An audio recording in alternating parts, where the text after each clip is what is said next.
Hi, my name is Sir Arthur. On May 29, 1919, a major eclipse took place.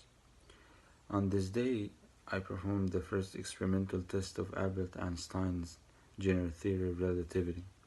During the natural phenomena, the moon was aligned perfectly between the sun and earth, and this blocked most of the sunlight.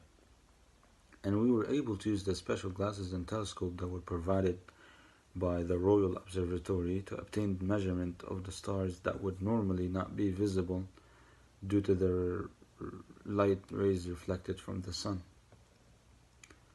Um, we were trying to find an Einstein theory of relativity that from massive objects and state that results in natural curvature of space light waves from stars in space that would follow this curvature. So we were trying to study the effect of gravity on rays of light in space according to Einstein's theory of relativity. For example, the rays of light from the star near the sun, it will bend to conform the curvature created by the gravity of the sun.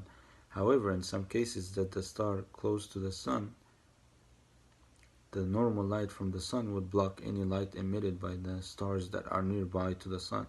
So on the eclipse, the moon would block the sunlight and the stars that were blocked near the sunlight would be visible. This is due to the curve of the space around the sun and causes their image to be displaced from their real position. The position of the star that I knew I would actually be located nearer to the sun, and will be able to compare the distance on the stars uh, predicted by Einstein theory. The experiment took place over 2 expositions to observe the same eclipse. This happened on 1919. There were 2 teams.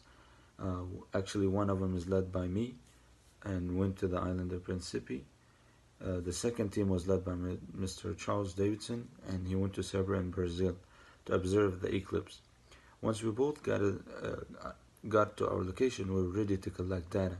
After collecting the data, we were to compile the results and come up with a conclusion that will prove the theory of general relativity.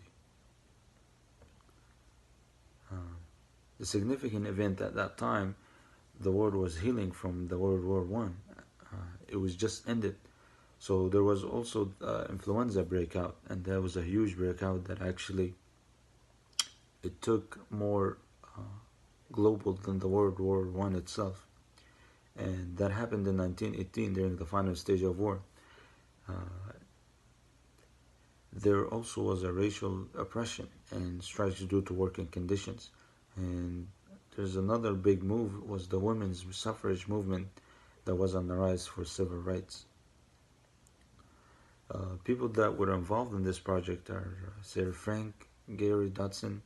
He's an astrologist, Mr. Charles Davidson, that was chosen to lead the second exposition to serve along with the assistant Dr. Cromwell. I led the expedition to the island of Principe with Mr. Culham. With the assistant, we were able to collect data during the short-lived event. My role was to lead the expedition and observe the solar eclipse. I have collected some measurement of specific stars during this event, along with the help of my team. After we gathered the data, I analyzed the results to this expedition and compared them with the theoretical calculations from the general theory of relativity by Albert Einstein. Also, Mr. Davidson did the same with the data from his exposition at Brazil. The impact of this project on the physics community is that the general theory was evident during the expedition that gravity does in fact impact the path traveled X-rays of light and space. Light travels past the sun.